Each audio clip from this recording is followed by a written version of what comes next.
திருகோணமலை சம்பூர் நீலாங்கேணி பகுதியில் 6 வயது சிறுமி ஒருவரின் சந்தேகத்திற்கிடமான மரணம் தொடர்பில் சந்தேக நபர் ஒருவர் கைது செய்யப்பட்டுள்ளார்.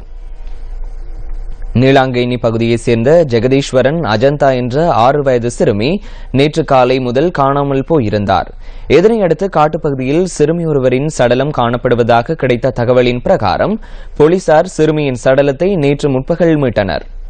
இந்த சிறுமி துஷ்பிரயோகத்திற்கு உட்படுத்தப்பட்டு பின்னர் கொலை செய்யப்பட்டிருக்கலாம் என போலீசார் சந்தேகிக்கின்றனர். சிறுமியின் சந்தேகத்திற்கிடமான மரணம் தொடர்பில் போலீசார் நடத்திய தீவிர விசாரணையை அடுத்து சந்தேக நபர் ஒருவர் நேற்றிரவு கைது செய்யப்பட்டுள்ளார். பிரேத பரிசோதனைக்காக சிறுமியின் சடலம் திருகோணமலை வைத்தியசாலைக்கு அனுப்பி வைக்கப்பட்டுள்ளது. பிரேத பரிசோதனையின் பின்னரே சிறுமியின் மரணத்திற்கான காரணம் தொடர்பில் தகவல்களை வழங்க முடியும் என போலீசார் குறிப்பிட்டனர்.